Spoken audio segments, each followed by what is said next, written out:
The time is 3 p.m. Good afternoon and welcome to the Audit Committee meeting. We have a quorum and this meeting has been duly posted. Please stand and join us for a moment of silence and remain standing for the Pledge of Allegiance and a salute to the Texas flags.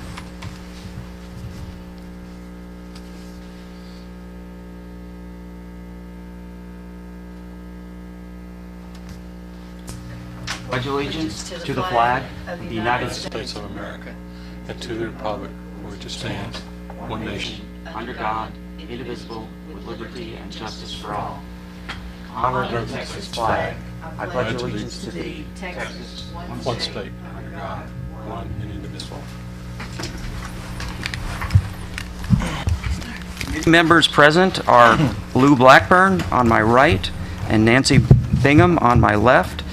I'm Dan Mitchkay, the committee chair. Also present are our non-voting committee members, public members, Monica Frazier and Ed Montgomery.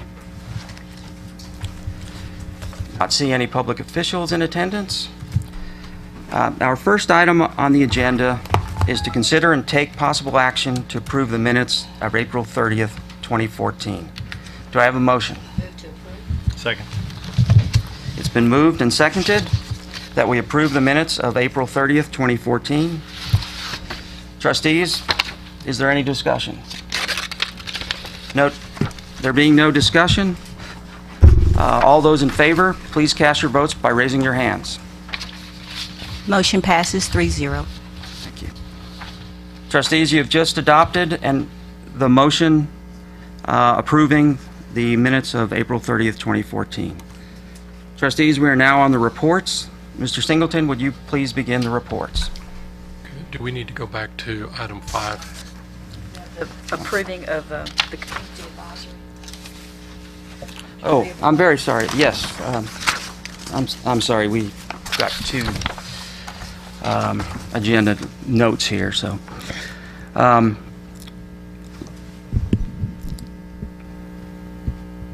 let me first go back to item number 3 and ask our public advisory members, Monica and Ed, to introduce themselves and give us some background on their experience. Monica, if you'd start first. My name is Monica Frazier.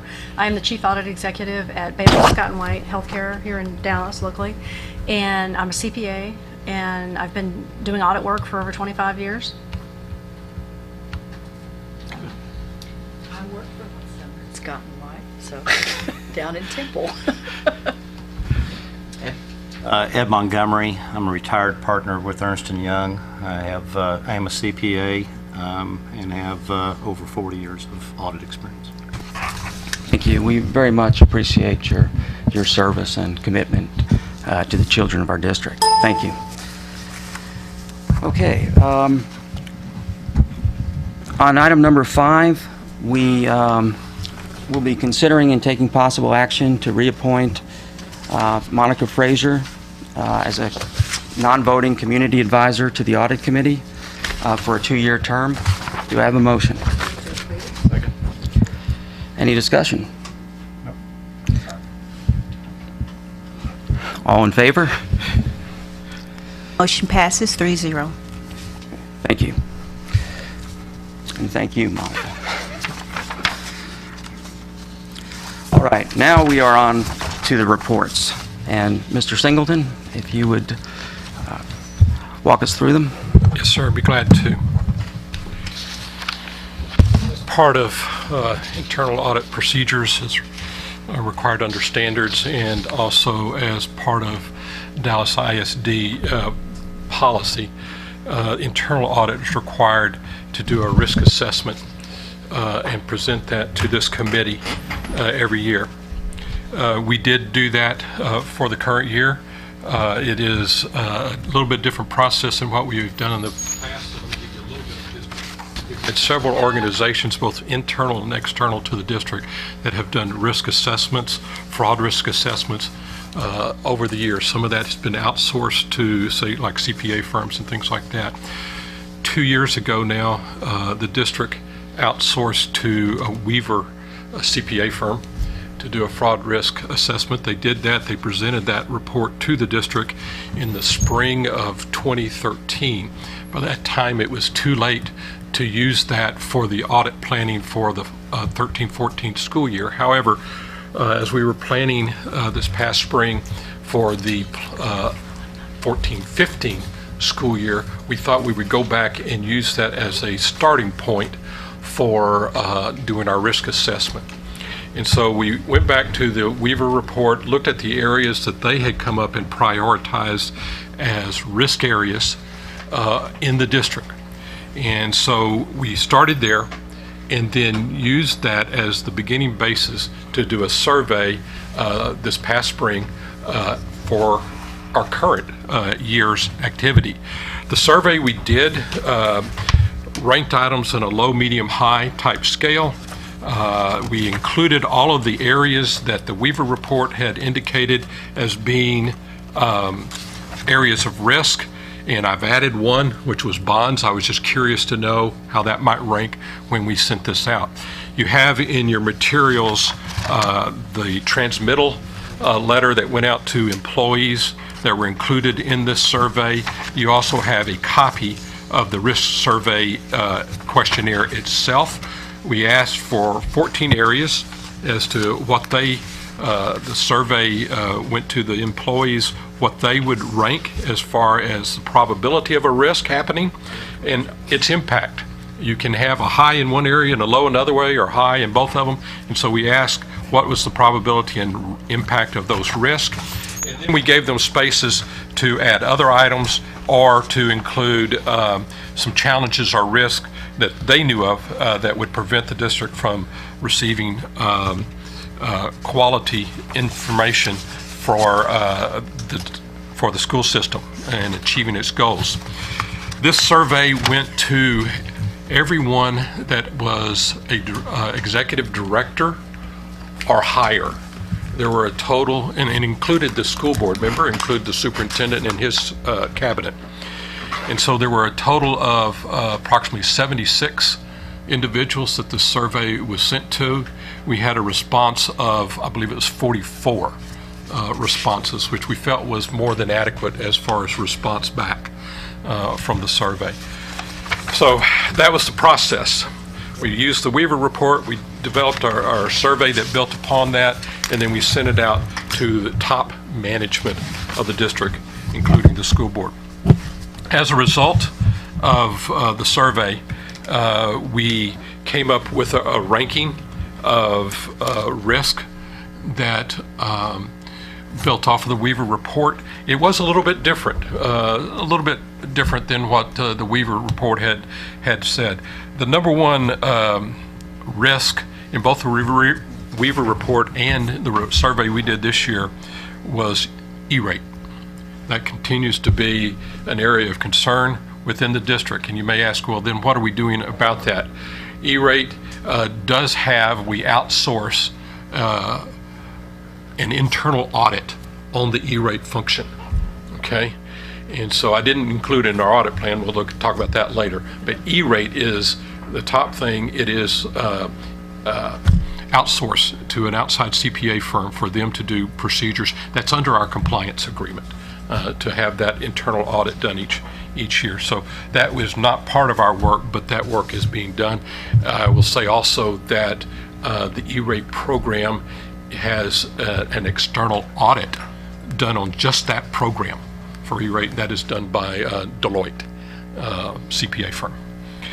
The rest of our rankings on our risk, the number 2 item, and I won't go through all of these, but the number 2 was purchasing, the procurement process. And that's been a lot of discussion at the board table and within the administration and even within the internal audit staff.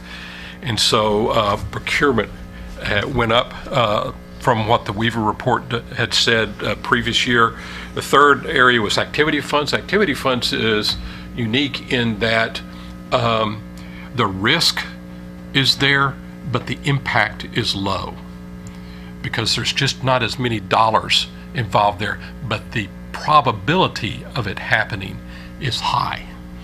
And so we do have auditors that visit schools on a rotating basis to do those activity funds. Number 4 was revenue, and it goes on down the list.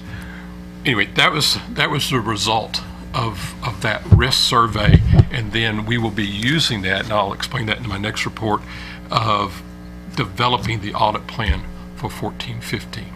So maybe with that kind of overview, I can stop at this point to see if you have any questions. Lou? Nancy? But I have a question for our outside advisors, and would that, the process of doing this risk assessment, is that very common in private industry to do that? Is this, have we missed anything? Are we on track? This process is typical to what I use, actually. I'd say it's very typical. I mean, I think it'd be very atypical not to do an annual risk assessment. Does our risk assessment appear to be thorough to you? Do you think? Can I answer that question? Yeah. I think we can do more, quite honestly. I think we need to be more thorough. And I didn't want to put anybody on the spot. I think we can do a better job. We did a quite honestly, very simple approach this year, and we'll be looking at next year improving the risk assessment process. And I guess I'll answer that 2 ways. One is I think it is probably not at the level that you would see within most public private enterprises. But it's within the same level that I've seen within other nonprofit types of operations. So I think the answer's probably exactly what he said. Is that it's not deficient when you're looking at it from similar types of organizations.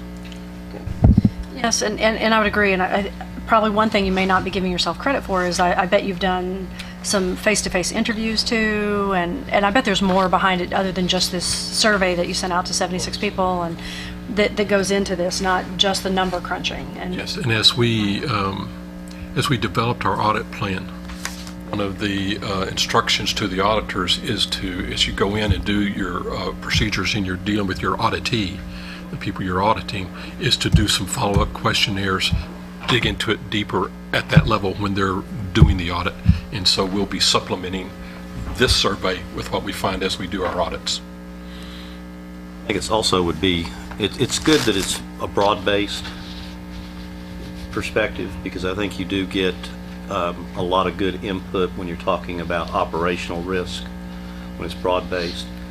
But the one, what I was curious, and I couldn't tell from here and what I looked at, but oftentimes there are, particularly when you start getting into things such as enterprise level risk or what might be referred to as reputational risk, the risk may be a lot different when you're looking at it from a trustee level versus an operational level. And I'm not sure whether or not there was a distinguishment between the two. Sure. I think that concept showed itself in the inclusion of the student activity funds. One of the items that was prioritized, because there is you can lose a lot of support from parents and from teachers and administrators if those activity funds are not managed correctly. So It's a reputational risk. And so the administration, the district, even the campus principal can lose their reputation if something goes wrong there, even though it might have been a few hundred, few $1,000s, not big in the sense of the district, but big at that campus. okay, all right, sure. And this would be for our experts or for Mike. Is there any area that you feel like hasn't been touched on in this list that should be? Or is it something that could wait until next year?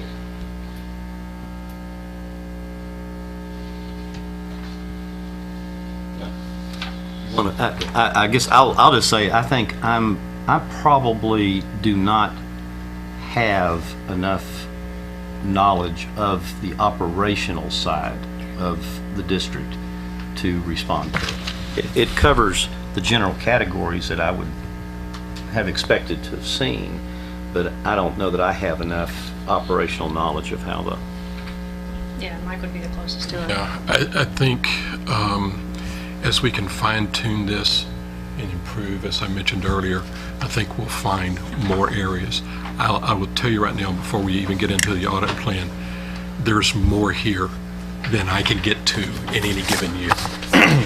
Okay, and that's always going to be the case, just because there's so many areas within the school district with the resources we have available to us, and we will not be able to get to all of these items to the depth that probably we need to, but we'll rotate them through. I guess is the way to do that as best we can.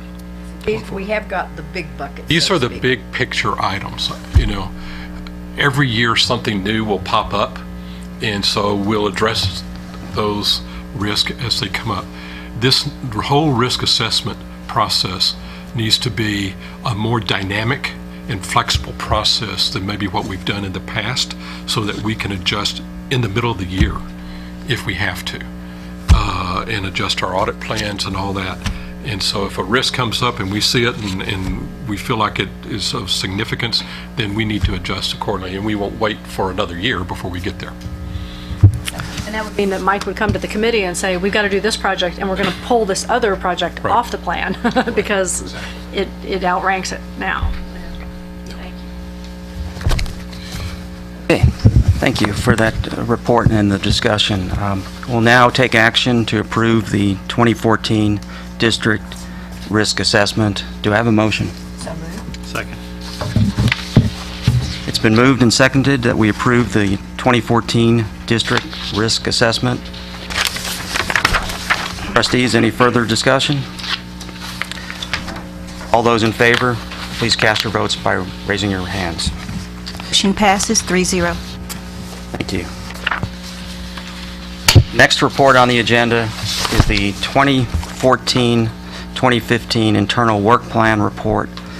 Mr. Singleton, you may begin again. Once we finished the risk assessment that we just talked about, sat down with the audit staff and said we need to devise now a work plan, an audit plan, in order to address those risk areas.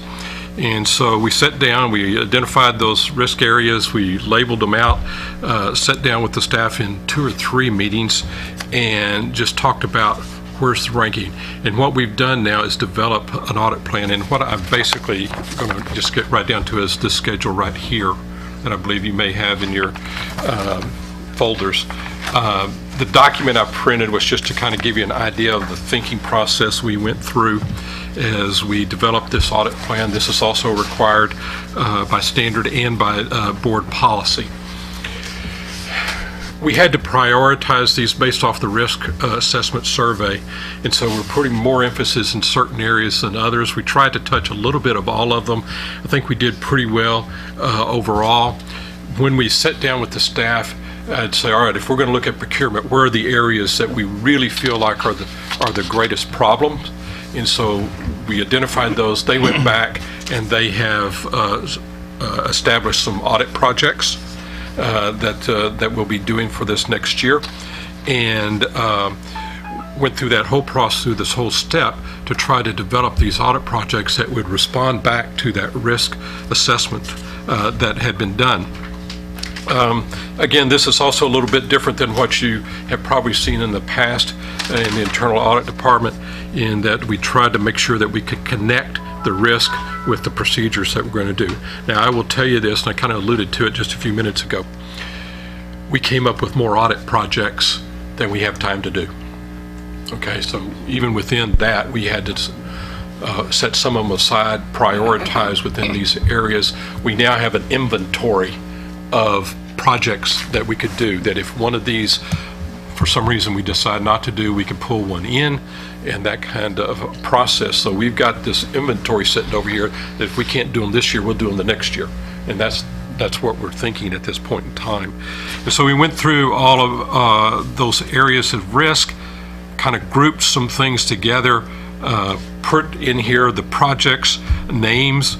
We identified our scopes and objectives, so we can kind of tell you a little bit of what we're planning on doing. On the first page of this audit plan, the first one, since Dr. Terry is here, I'll tell you exactly where that came from. Dr. Terry issued a memo to the school board that I believe was dated September 10th of this year. It said he's doing certain things as his role as the chief financial officer to improve the operations in purchasing, and there were 9 items in that memo. Guess what? Those 9 items are included in that first project, and we added a few more to it, but those 9 items are there because if Dr. Terry is saying to the board, these are what we're going to do, we're going to monitor those as they go along. They're in the process of doing those, so this is going to happen throughout the whole year. And so as he reports to you and we look at it and we're looking over their shoulders to see if they're implementing those things, that's just part of the process of what we're doing. As an overview here, I won't go into the details of all of these. I'll answer your questions. Compared to what internal audit's done in the past, you're probably going to see this next year fewer reports, but hopefully more in depth. Okay, we're looking more at processes and systems and establishing what's going on there and trying to get a feel for there, and then we can make our recommendations. So we're going to be doing a lot of process type audits this year. We'll still do some compliance type things, but it's changing the focus a little bit of what internal audit's done in the past. You'll see procurement. You're going to see school operations. That's where the activity funds come in. We grabbed them, but one of the things that didn't pop up in the risk survey, and this is where auditor judgment comes in, is that we're doing work on some of the PEMS accounting that relates to student attendance. And so we wanted to look at that. So as we're at campuses, we will look at attendance records. We'll also look and make sure that, as you're aware, certain students are categorized in the right areas, special ed, career tech, bilingual, whatever, that there's documentation there. We're going to test that. We don't do it, we test it. And so we're looking at that because that has a direct impact on the funding that the district gets. And so anyway, we're looking at grant compliance, and I won't go through the rest of human capital management, then a lot of things that are financial operations. I did include at the very end our investigators are going to, I've incorporated into here that they're doing their investigative work as a result of information that comes in from the hotline or any other source, but a lot of that comes from the hotline, looking at fraud and waste and abuse issues. I did throw in there information technology. This is an area that, quite frankly, had a relatively high risk ranking. This is a new one for us, so we're going to have to grow that IT. We're going to have to look at some resources there that we need to improve. And so that's not as in-depth as I probably would have wished it, but we got to get the right people in place to do that.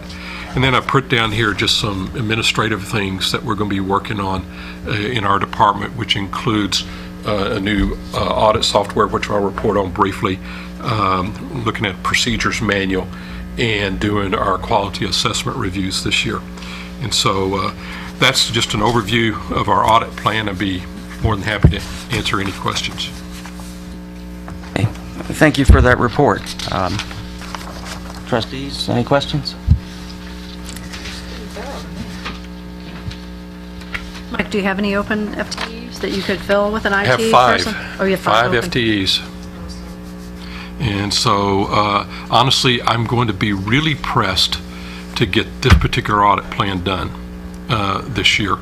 And so some things may have to come off if I don't get those FTEs, begin filling them here over the next, several weeks and months. So this plan is based on full staffing? Not quite full, but not 5 vacancies either. So I'm hoping we get some people in, maybe around the first year or something like that.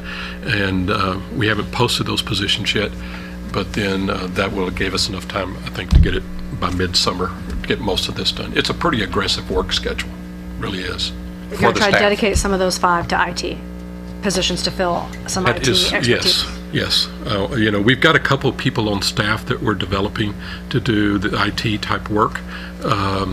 but we probably need to supplement that. All 5 of those missing FTEs, were they all systems Well, they're all auditors or investigators. investigators? Yeah. But they're not all IT. No, they're not all IT. What is your total manpower that you have? In the department, we have, counting myself and clerical and everybody, we have 23 FTEs. One thing I'll point out about the 23 FTEs, about 2 years ago, internal audit consisted of an internal auditor or an interim internal auditor who reported to the board, and then the entire staff, which was something like 8 people. See, Mr. Mitch Kay, when I walked in here in August of last year, I think there were 6, if I remember right, auditors, audit staff. Yeah, the entire staff of 6 reported to the superintendent, not to the internal auditor. So I think we've come a long way in terms of fortifying the independence of the role, and we have 23 authorized positions in internal audit. All of the staff of internal audit report to the chief of internal audit, and the chief reports to the board. And that does not include compliance personnel, or it does include? It does. It does. That's That's internal everybody. audit and compliance Internal in audit, total? investigation, compliance, clerical, me. And the last time I looked at this, it was very comparable to what Houston ISD has. Okay, Nancy. On the unfilled positions, are salaries competitive so that we can attract the employees that, because I know you said you wanted specific, especially in the IT, they've really got to know what they're doing, and that's a pretty competitive field. Yeah, it is. Are we offering a competitive salary range? Have to evaluate the salary structure that we have, because as we get into and try, what we've hired up today is basically generalist in the internal audit and investigative areas. When you start specializing like IT, something like that, usually your salary levels start going up pretty quickly. And so we're going to have to be flexible and look at that. Just to give you a situation, I hired a young man from UT Southwestern Medical Center earlier this year as an internal auditor. Paid him a fair salary based on our salary schedule, and within 3 months he had been hired away by the city of Dallas at a much higher level of salary, and I couldn't compete with it. And so, you know, when you start having that kind of thing happen, when you get good people and they hire them away, then you kind of begin to wonder if you've got the right salary structure. We'll be evaluating that and see what we can do. I anticipate that the committee and the board will be very supportive of getting the right people, and if that takes a better compensation arrangement than we currently have, we may. And we're also increasing the expectations of staff. Okay, standard certifications, work capability, knowledge. And so, you know, in order to provide a good, strong department with good resources, you're going to have to raise those standards. And so that's another aspect of what drives up salaries sometimes. But I can tell you too, I'm trying to hire people too. I mean, it's a tough market out there right now. I mean, the senior auditors are in hot demand. I had 5 openings 2 months ago. I've only filled 2. So, not to scare you, Mike, but it's going to be tough. I'll go steal some from Baylor. Okay. Well, I mean, one of the things you might want to look at, because I think what you're going to find is it's a tough market out there all the way around. And one of the things that we might want to talk about or think about a little bit are some, you know, alternative ways of increasing manpower that aren't necessarily through direct hire. And, you know, it can be a variety of different Sourcing, yeah, the IT stuff or. Yeah, outsourcing, additional outsourcing might be an alternative. using peer reviews, if you've got manpower or downtime, while it's not probably the preferable way of doing things, but particularly in low risk areas or lower risk areas, the use of peer reviews might be there. And there's also the use of college interns that are out there. That's a good point, and thank you for bringing that up.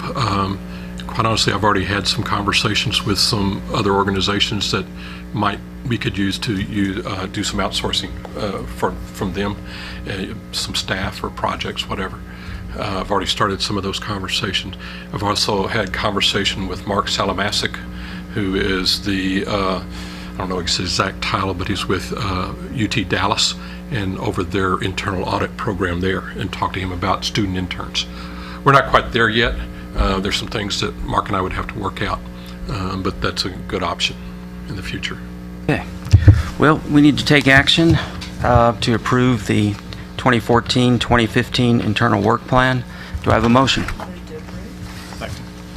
It's been moved and seconded that we approve the 2014-2015 internal work plan. If there's no further discussion, trustees, all in favor, please cast your votes by raising your hands. Motion passes 3-0. Okay, trustees, we are now on agenda item F, audit software implementation status. Let me just give you just a brief report of where we are on the software implementation, because this is a big project. You saw it in the audit plan. We have begun the implementation process for our software. Our current software was no longer being supported. The board graciously approved several months ago for us to purchase softwares from a company called Teammate. We've been to their user forum. We had implementation training for 4 days last week. We have 3 more days of training and implementation next week. And then we will begin working on it. It'll probably take us a couple of months or 3 to get it fully operational as we put on our new projects in there. But it's been a challenge to get that going, but it's going to take us to a different level too. It looks like to be a good product. We talked about risk assessment last week, and that can be incorporated into this software, where we will be able to survey at any time we want board members, the administration, clerical people, whoever, in different areas, and we can do a stronger job of surveying risk and really be intentional with that. And that was one of the things, as we've already discussed this afternoon, that was important to me. I thought that would just give us just that extra level of professionalism that we could use. It will also help our auditors, investigators in documenting their work, pulling together their reports, and so it's going to really raise the standards. It's going to challenge the staff, and then they're taking it on. So we'll be implementing this over several months. I'm starting with the internal audit staff. I'm also upgrading their hardware, the technology that they'll be using. Then we'll be moving it on to the rest of the staff. And I just wanted to give you a brief, we're working on this deal right now. Thank you. And the next item on our agenda is item 6G, hotline case management status report. Mr. Smith to respond to that. His staff are the ones that manage our fraud hotline, and so I'll let him speak to this. As you can see, Board, the hotline statistics are covering the period of July 1, 2013 to June 30th, 2014. So they're about 3-4 months in arrears here, but they're fairly consistent as to what the hotline has been since its initiation in 2006. About 1,000 calls per year.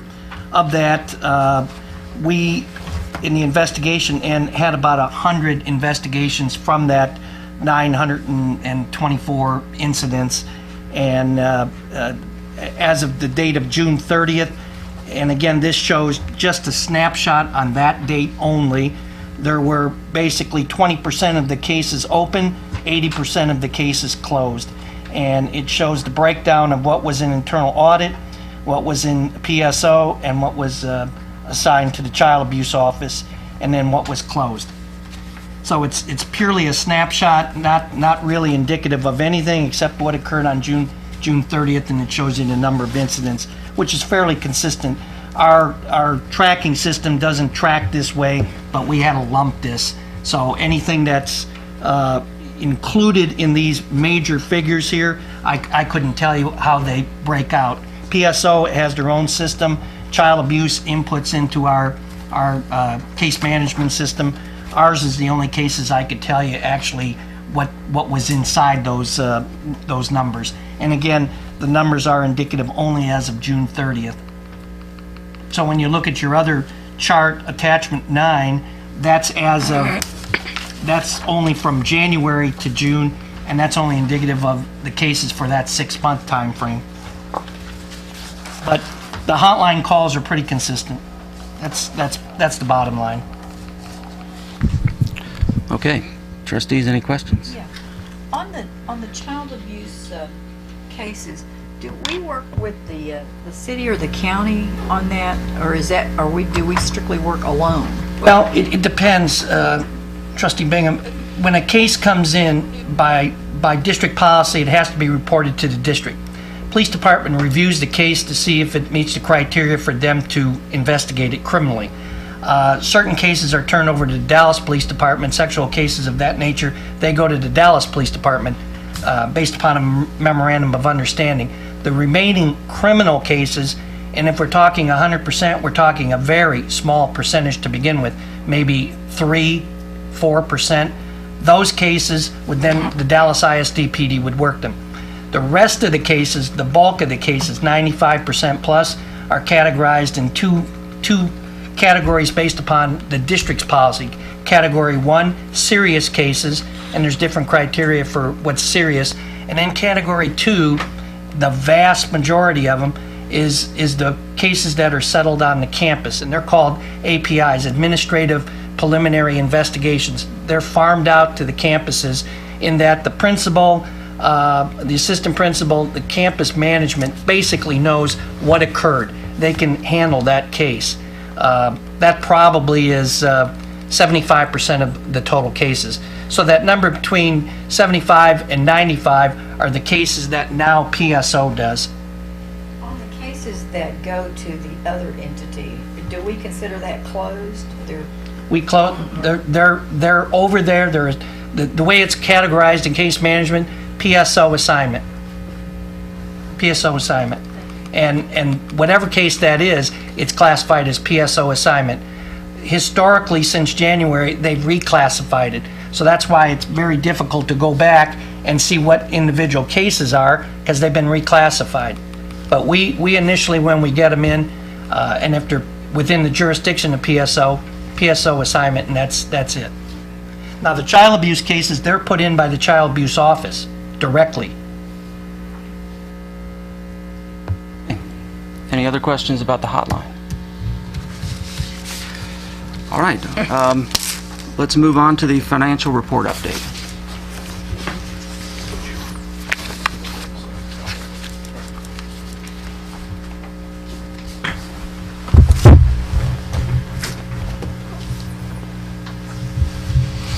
I might add, just so you'll know, it's a matter of policy for the CFO to make periodic reports to this committee on the financial statement of financial operations of the district. So I've asked Jim to come in today. Thank you, Mike. Committee members. First of all, let me say that the board members have received these financial statements in our briefing. I'll work with Mike to make sure that the other two board members get it. Now, the financial statements I'm talking about right here are for the end of August. We have 15 days to close, so we are just closing today at the end of September. And as of the end of August, the payroll expenses on average have increased by 15 million from the previous year, and this is probably primarily due to the emphasis that superintendent has on filling all teacher vacancies. And so that is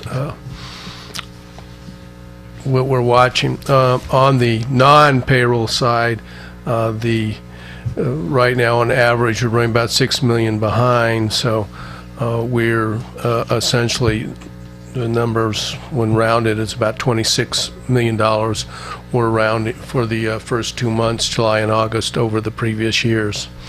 Our budget as of the end of August was increased by $11 million, so right now we're looking at a deficit of about $11 million. I do expect that that will go away by the end of the fiscal year. Questions?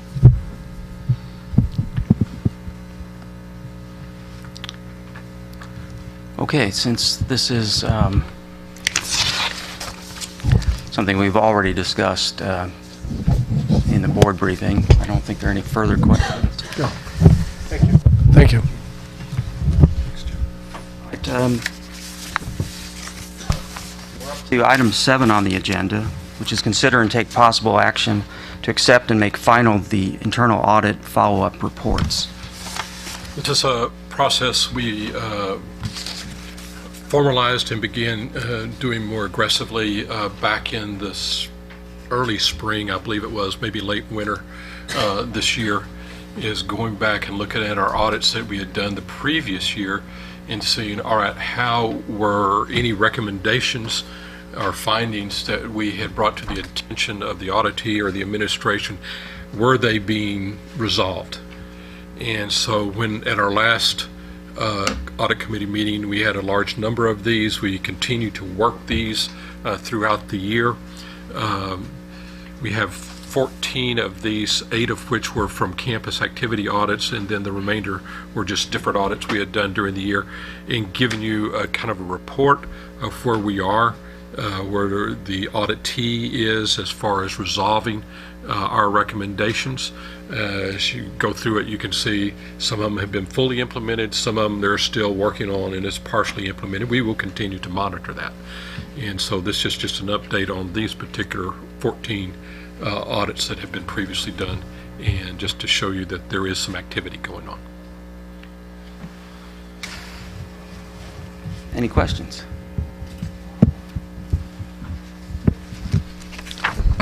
Okay, I have one. I think this may go back almost 2 years ago. There was a big issue about the biometric clock-in process.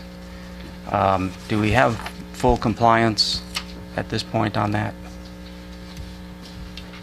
There will always be exceptions, I guess, on any kind of employee timekeeping system.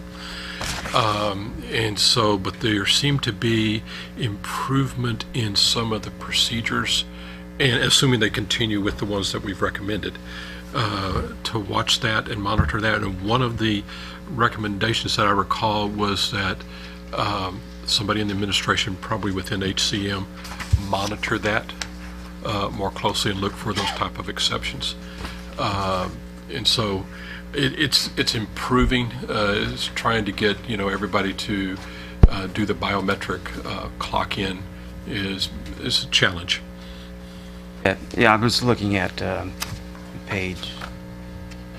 See, they're all got a stack of reports. So I'm looking at page 1 of the report, and it says as of May 2014. Cabinet members at this time are chiefs, executive superintendents, and executive directors. I believe that meant assistant superintendents. The chiefs are complying with procedures to clock in on the biometric clock. The chief of HCM, along with cabinet members, decided not to implement an alternative solution when off-site and unable to clock in. Instead, they'll comply with the existing payroll guidelines as explained by the chief of HCM.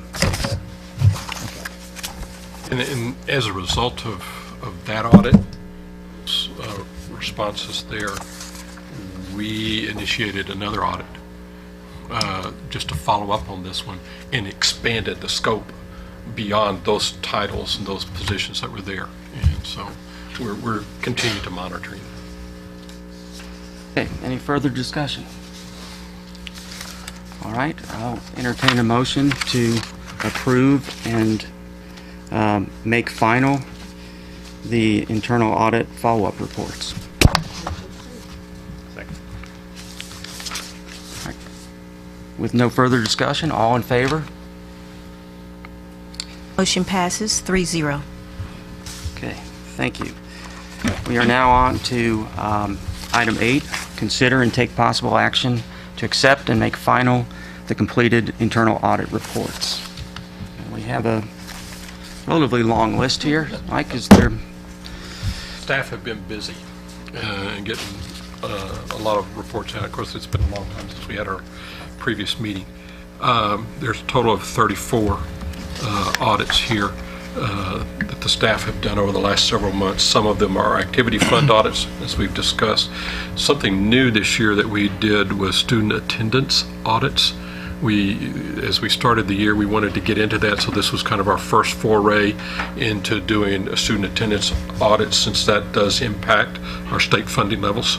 And so this was a kind of a beginning process of trying to learn how that's being done at the campus level. And so we randomly select 10 campuses and just went in and checked their paperwork. And there were issues that we found out there. And I'll tell you, just an overall looking at those attendance audits, there were two things that pop out at me when I just kind of look at the big picture. Is if you have a high turnover of staff, you're going to have issues. If you're not doing the training of the staff, you're going to have issues. And so those are the two items that really need to be looked at closely when we're doing student attendance audits. There's a number of other audits there that are listed. And then the last group is our office assists our external auditors, Deloitte, in doing several things, but what we've listed here is we do the inventory observation at our warehouses on their behalf and following their procedures. And so we do help our external auditors. I wanted you to know that. And this is just the report that we turn back to them that they use when doing the external audits. And so that's just kind of an overview of where we're at on those audits. I'd be willing to answer any specific questions if you have one on one of the audits. Trustees, any questions? Nothing really specific, but you made a statement that when we have high turnover, occurrence or possibility of occurring errors. So when we have those high turnovers, do those sites, those departments, do they bubble up on the radar screen? We haven't done that yet on the attendance audit, since this was the first time we had done those, okay? We do that on the activity fund audits. Every time we get usually a notice from the campus or from the assistant superintendent over that area, whatever, when there's been a change in the principal or a change in the office manager that does this, we get notice of that, and they bubble up to the top of our list.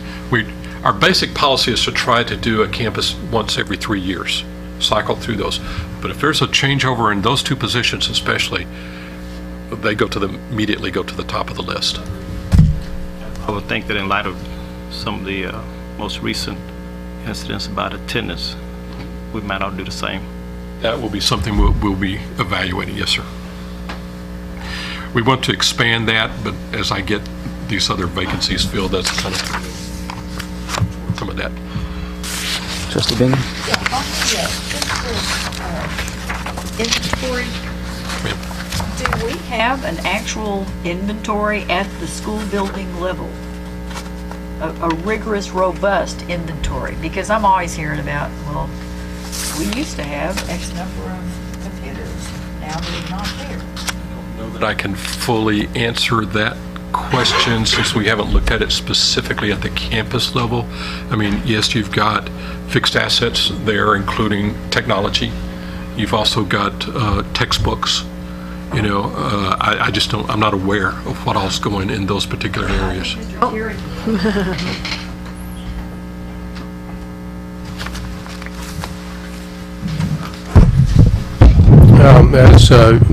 Well, first of all, let me explain a little kind of the difference between fixed assets and inventories, because sometimes people kind of mix those terms up, and Mike will find that our fixed asset accounting is above board and excellent, and no problems. And those are $5,000 and more. It costs us $5,000 or more, and that's what we consider fixed assets. What we consider inventory are things less than $5,000, and we're in the process of installing what we call an inventory control department and inventory control system. We've bought a piece of software which we're in the process of implementing. And what we're really looking at and looking for are what we call pilferable items, and that means items that would walk away, computers, cell phones, cameras, etc. And right now our concentration is in the IT area and getting it set up so that we can bring in the computers and give to students and to teachers, and we will expand upon that, and we will soon have, and if I was to say, our goal is to have one up by the fall of next year, in which we're looking at all inventoriable, what we call inventory items that are controllable. Well, in a certain sense, I'm modeling like where I installed the same thing down at Northeast, and that hasn't been determined. But the way we worked it in Northeast is that we had every organization, there's 330 organizations, so each organization has a budget manager, inventory control person identified. And the system allowed us to go out, and in the springtime, late spring, usually May, June, before teachers would go through their rooms, everybody go through their organizations. It would pop up on the screens, and they had to say it's here, it's not here.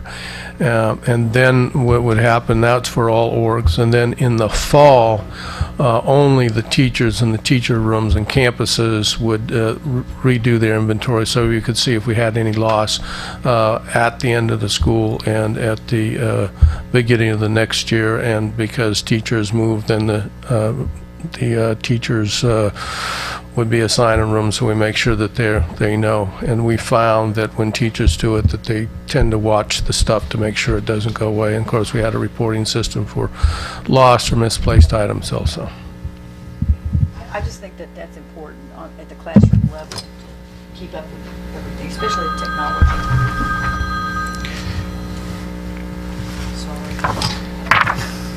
Warehouse is calling you to check the inventory. Okay, we now need to consider accepting and making final the completed internal audit reports. Do I have a motion? Any further discussion? Questions? Okay. All in favor? Motion passes 3-0.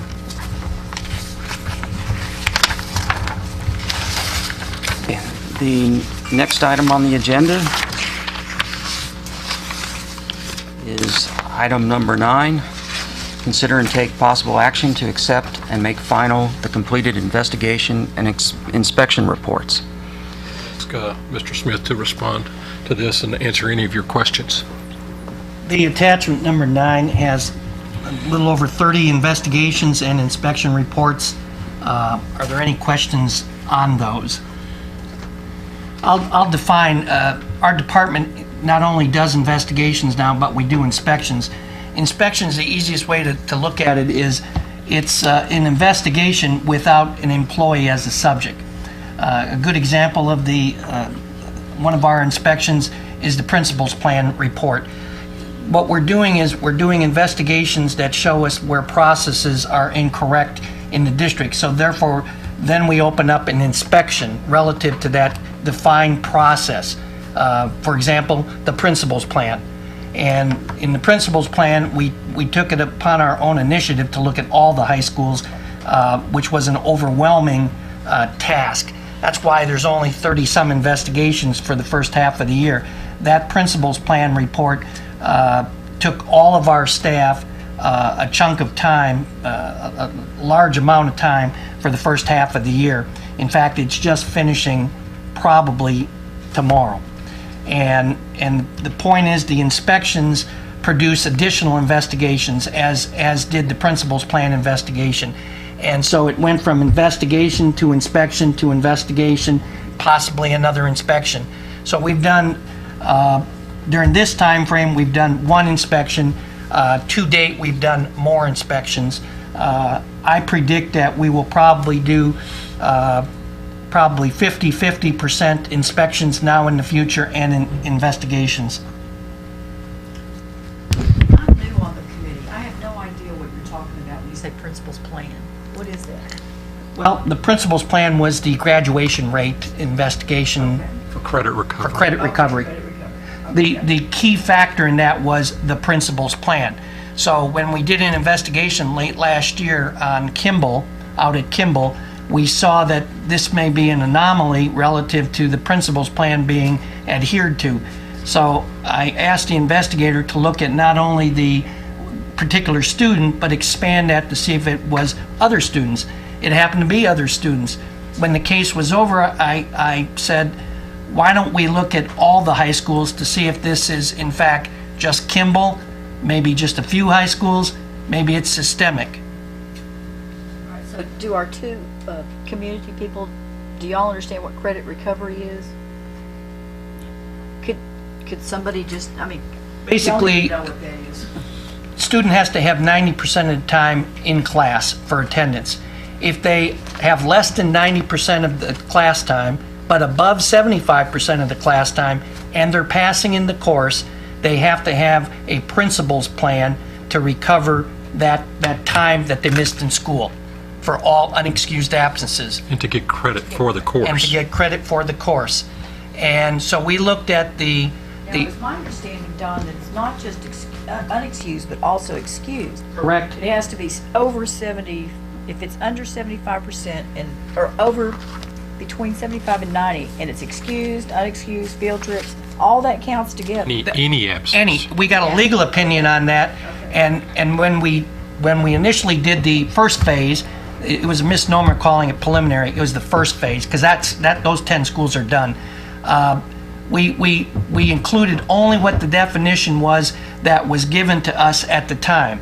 We went to our attorneys, Ben Barlow, the board's attorneys, and Ben defined it for us, and that expanded it. We included that expanded definition for the remaining schools that we looked at. So we looked at the core subject, we looked at all the subjects that were in the principal's plan, and Mr. Barlow said that you had to have a plan and it had to be documented. Those are the two things that we looked at in the inspection. You got to have a plan and it has to be documented. If you can't document it, you didn't have a plan. If you waived everything, well, then you're waiving the law. So we went out and we looked at each individual principal's plan and then determined one student could be tardy for, or not tardy, but could be lacking sufficient time in 5 or 6 classes. So I think the pool had about 1,832 students, but looked at approximately 5,000 classes. Those classes principally were in core subjects. So when you extrapolate, did they have a principal's plan? If they didn't have a principal's plan, then it's pretty difficult for them to have gotten credit. If they got credit, didn't or should have gotten credit in core subjects and basically didn't qualify, then you have a question about the graduation rate. So all of that, our report looked at one thing, and all these inspections will be clearly defined. Our inspection on this looked at only the principal's plan. So if you didn't have a principal's plan or you didn't document a principal's plan, then the next step is you've got to look at those students who should have been in the principal's plan, and then any course credit that they got. It becomes very questionable. Should they have gotten course credit? Is that course credit in core subjects? Because if it's in core subjects, then you got the final question that's asked, should they have graduated? So each one is a building block, but we looked at just the principal's plan. A number of schools waived the principal's plan. By that, Trustee Bingham, they didn't have any documentation. And then we had a lot of schools that had no documentation, or you couldn't tell where the documentation, if it related to Mr. Mischke, Dr. Blackburn, you couldn't tell what it was. So there were a lot of questions in that principal's plan inspection. It's not an audit, it's not an investigation. It does the same criteria under the Office of the Inspector Generals. We're using that system. Like audits use the American Institute of CPAs, investigations do different standards, fraud examiner standards. We're using the Inspector Generals and writing a report that looks very similar to our investigative report, but it's not based upon specific standards of an audit. Okay, just to be clear, the report that we're looking at now covers only 10 schools. The report right now covers only 10 schools. That is the report that if we approve and make it final, Only that one. only that one. But that report is complete. Okay. That report is complete. It said on it preliminary, but it probably should have been rephrased phased 1. And the other 15 schools are phase 2, the remaining schools. But that report is done. Okay, and the report on the other 15 schools is in Coming. process. It's coming. It's It's in not a part of process. this, but when you see that and you're asking, it's all one lumped report when you'll see it next audit committee. Selected. Basically, the first 10 were selected based upon the fact that they fell into the criteria of no records, very few records, missing records. So it was the first batch. It was the easiest, cleanest, clearest. No records is a no-brainer. Records not available, not much of a no-brainer either. And then records that are insufficient, where it's the vast majority of them, we took that as the first one. And then the second batch, we had more analysis to do, much more analysis to do. Originally, the staff kind of did a preliminary survey and some preliminary work on all the campuses. But these 10 kind of bubbled up as potentially maybe the worst ones Yeah. that we could really identify first. We did those first. And when we saw what we saw, we expanded the scope to include everything. And we did that 10 because Mike said, let's notify the administration to show them the train's kind of going down the railroad and we're running out of track real fast and we're hitting the bridge. So we did that so that we could have a report, and that report would be very indicative of what we saw in all of the high schools, but it may not be quite as bad, but it wouldn't get any better. So we did the report on the 10, and we called it preliminary because we weren't done, but we were done on those 10. Just as a by and by, the preliminary report is consistent with the final report. Yes. So, to me, this helps me to solidify the essence of what an audit committee is, because you identified this problem with credit recovery, and it bubbled up through the audit committee, and it was turned over to the administration, and I know the administration has worked very hard on correcting it for this year. So am I right in saying this is basically the essence? We're here not to say I got you, but this is a problem, let's help fix it. Bring it to the administration's attention, and then they then have to respond and, come up with their response and the strategy of how they're going to respond and fix the problem. We put recommendations in our subsequent reports. We have put recommendations that we observe as best practices. So it's similar to an audit, and we put them in there as recommendations. The other 2 inspection reports that one's completed and one's in the process of being approved, it's very consistent in that there is a focused item. We've made now some recommendations on what management can undertake to correct this, but we have identified it as a deficiency and just made some suggestions. This is one of those, get back to Mr. Montgomery's question earlier, this is one of those that really is a reputational risk.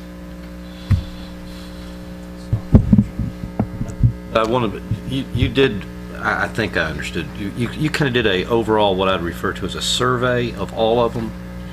Not really looking at the quality of what it was there, but just an overall. Feel to see if this existed systemically. A statistical sample was used that was a valid statistical sample of the schools that we did and the documents that we examined. Survey. In the whole survey. Just to give me how many schools do we have in the district? Well, we have 30, we looked at 31 high schools. 6 high schools aren't in the report, but we looked at 31. 10, 15, 25 plus 6, 31.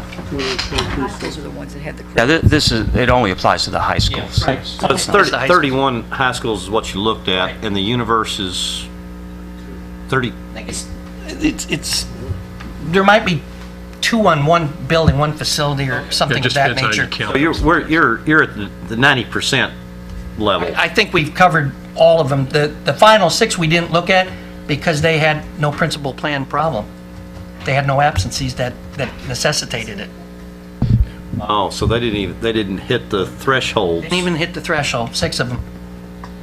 Okay. So essentially, then, if you're really Kids show looking up for class. at the universe, you really looked at 100% of the known universe. I think we pretty got close. real close, if not 100%. This report is only covering Only we 10 covered. of First group. I the understand. first group, 10. Okay. And again, there's no other inspection report in there. There is one other hybrid type report. It was the evidence room of the police department, and that was kind of a combination of an audit and an inspection, but that was a special request by the police department. Any other questions? Dr. Blackburn?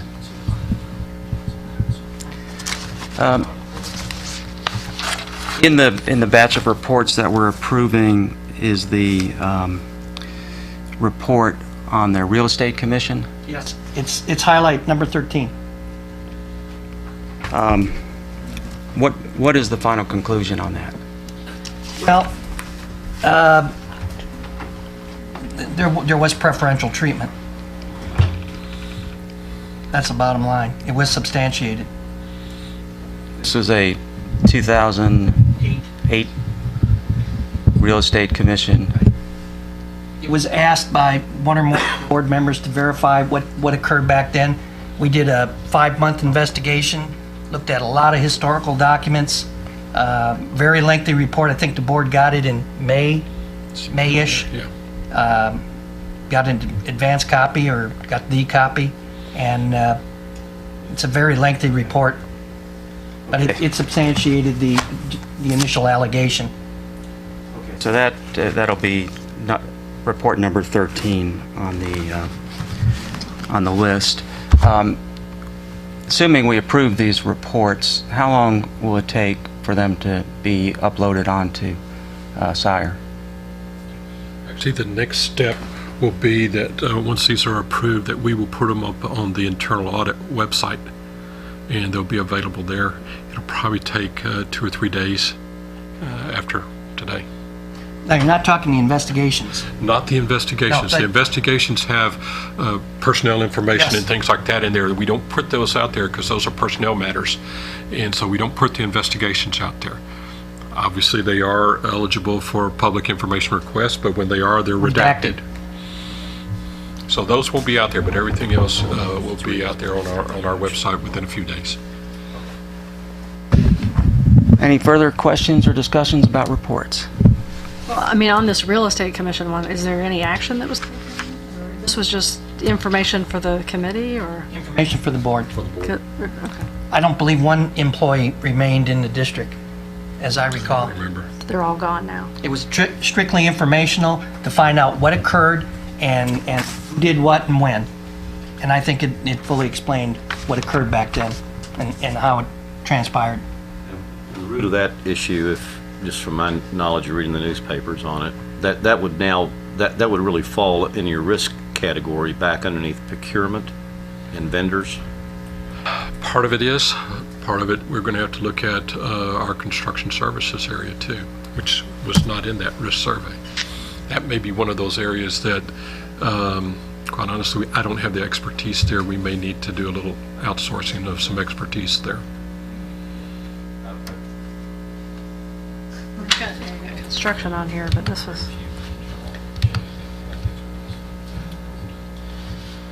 Okay. Specialized. Do I have a motion to accept and make final the completed investigation and inspection reports? It's been moved and seconded. All in favor? Motion passes 3-0. Okay, thank you. Next item on the agenda is to discuss proposed changes to policy DH local. This time I'll ask Mr. Smith again to go ahead and discuss this. And tonight, or this afternoon, this is just for discussion, just to kind of get your input and feel. The only thing in DH was the changing of the name from the Office of Internal Audit, the old OPR, update that. That's one of the major things in DH local that should be addressed. The other item was the notification to the board of a chief officer under investigation based upon a previous request concerning one of the chiefs. It was recommended that we look at a different mode, and the suggestion was made that only the superintendent fall under that, and the chiefs come under all the other employees in the district, so that we don't cast any aspersions upon anyone until the investigation is done, because many times when an investigation is finished, it exonerates 1 out of 5 times, and preliminarily there's information that is very disturbing, but it's exonerated at a later date or the next day. So now we have to come up with a prima facie case to present to the board, and that may include allegations that have no foundation, but it's part of the allegation. So what we would like to do is just have the superintendent included in board notification for an investigation, external investigation, and the chiefs be excluded from that. Okay, so if I understand the thrust of the current policy, it is that if a chief or the superintendent Chiefs or superintendent. Chief or superintendent are going to be investigated for something that you don't know whether at this point is a problem or not, but if there's going to be an investigation, you have to notify the board. It's all the way down to assistant superintendent. Assistant superintendents as well, okay. And They notify anybody at a certain title level.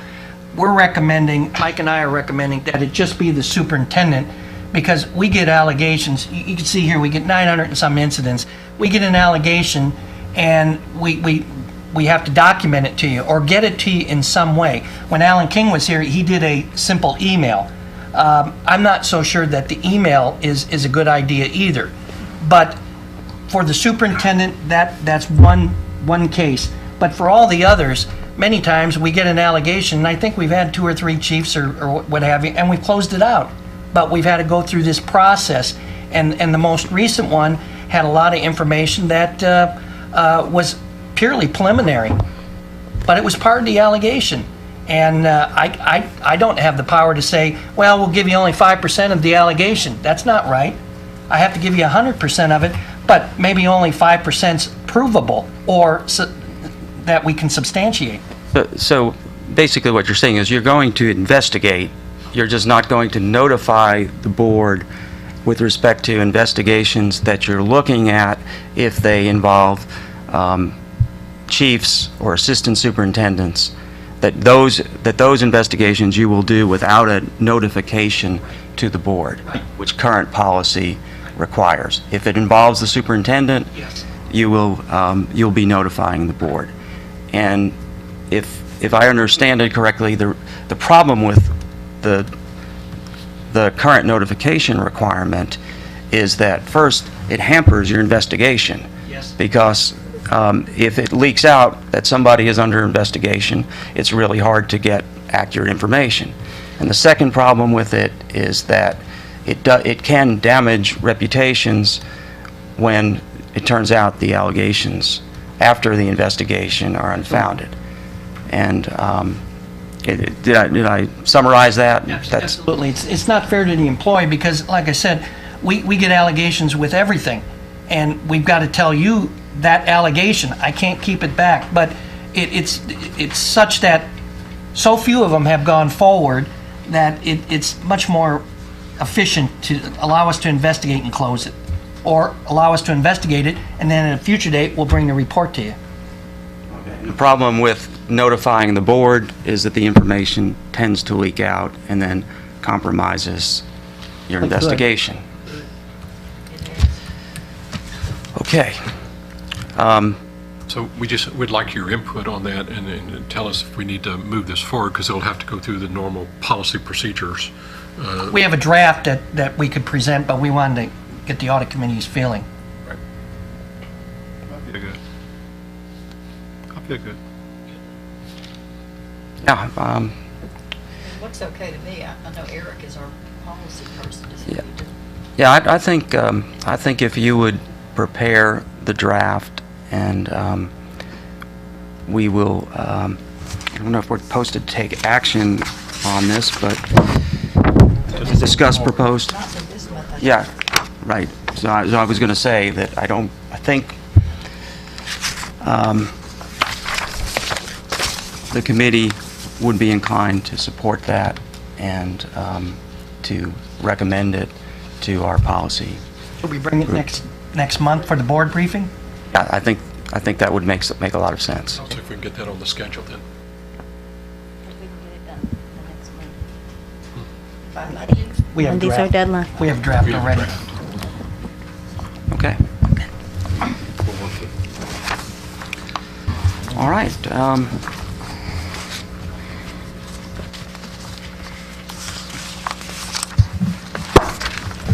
Is the general counsel informed of investigations? No. I think the reason for that is to maintain independence. The general counsel reports to the superintendent. We are looking for a general counsel for internal audit. We have a job announcement out there. We currently outsource an attorney. It's a board attorney, but we currently have that available to the internal audit department, but we have got a position posted. So are you thinking maybe that language needs to be in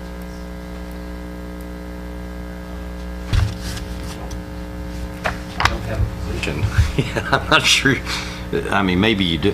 Maybe you do want to have, but I'd say it's very typical that, other than just the superintendent being notified, which you said that would be the case, right?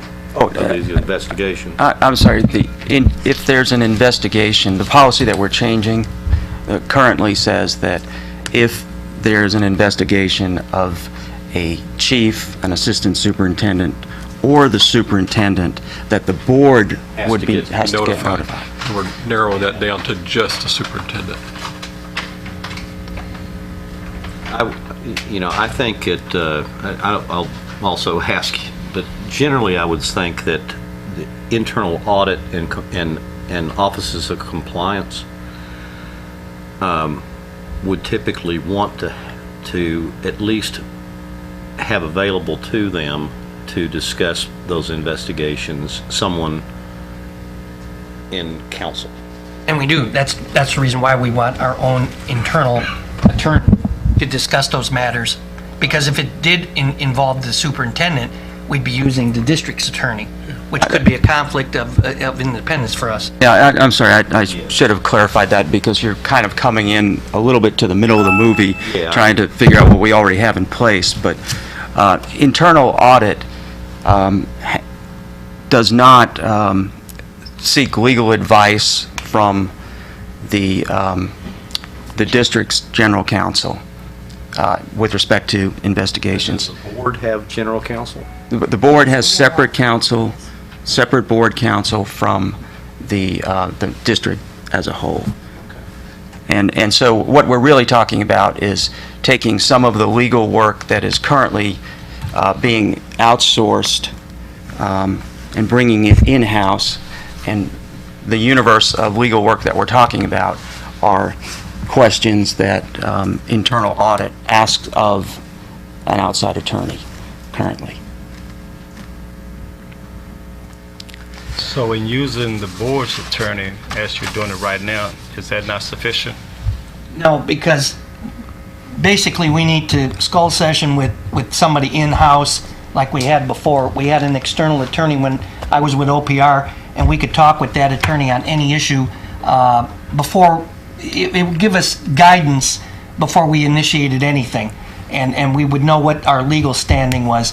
Now, it's difficult when it's by phone and the attorney's not available and things of that nature. It's Just not enough sufficient Efficient. counsel there. I mean, before we do something, we can ask the individual, does this make good legal sense? Yes, it does. I guess I'm thinking, I'd hate to have someone sitting around twiddling their thumb, waiting for you to come ask them a question. No, we've got to plan to keep them busy. So there's other things we can have. We can send them out on an activity fund audit. Okay. My point is, I think it's very important that they have to have access to legal counsel, which is going to be separate from legal counsel of the operational district. That's an excellent point, and they do have that, but as I was indicating earlier in the meeting, that historically the independence of internal audit was somewhat compromised by the fact that the internal audit staff reported to the chief executive rather than to the internal auditor. So, So Dan, in this policy that we're changing, should there be the word internal legal included in the policy? where would you? I Well, let me suggest this. Let's ask internal audit to prepare a draft, and let's focus on that question when we get their draft. In other words, you're asking Trustee Bingham to have it in policy that we have our attorney? Yeah. Oh, we can put I don't that, know. we can put that in there. If we need it. It would be consulted if needed. Right. Yeah. Right, we could put that in there in a sentence or two, right in the paragraph where we're excluding something in an appropriate way. Well, let's leave that question for another day. That's a good point, but we're not going to be drafting it in this meeting. So But they've got to have something. If we're going to take it in November, they've got to have it by Monday. I'll work with them. We'll work with them. Does that help address your? Yeah, again, if they've got someone once they get someone internal, that's probably would solve the issue.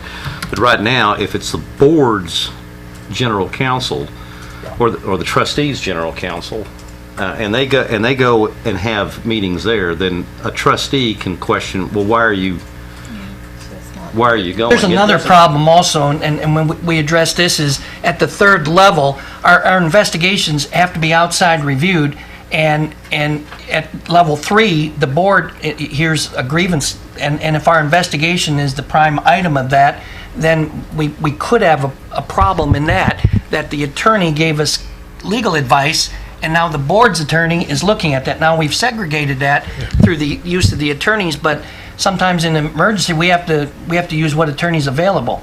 If we had an in-house attorney, that wouldn't have to be the problem, and they would be reviewing all of our cases and inspections. okay, so I think the point you're making is that not only does the attorney that is working with internal audit have to be independent of the superintendent, has to be independent of the board. I think it might be it might be advisable to at least consider that. I would not want to say that everyone does it that way, but I think a lot of the times you may, particularly when the board in your case may be the final appellate. That makes sense. You could have And we've had that happen. a lot of issues that would come up, and from an internal audit standpoint, where that typically ends up falling because of politics and everything else in the world, is it ends up getting the finger being pointed back to them if something falls apart. And just for your information, this position we posted for the attorney, we're going to make it fit with the current year budget and our FTEs. Okay. Okay, we are now to the committee chair's closing comments, and the only closing comment I have, besides thank you all very much, is to set the date for the next audit committee meeting, and that would be on November 20th, which is the same date as the board meeting. And time for that, Mike? You think 4 o'clock? Typically, the board meets at 6 o'clock. At 6 o'clock that evening, I say somewhere about 4 o'clock, if we could, to give you adequate time.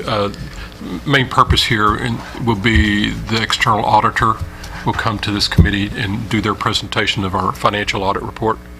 And so we need to give you sufficient time to ask any questions or anything, but probably 4 would be adequate on the 20th. And if we think that we're going to have a busier agenda in November, we can move it back a little bit. A couple of things we'll probably work on, but we'll know in the next week or two if that time needs to be adjusted.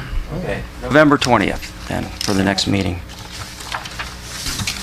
All right, it is now 4:28, and we are adjourned.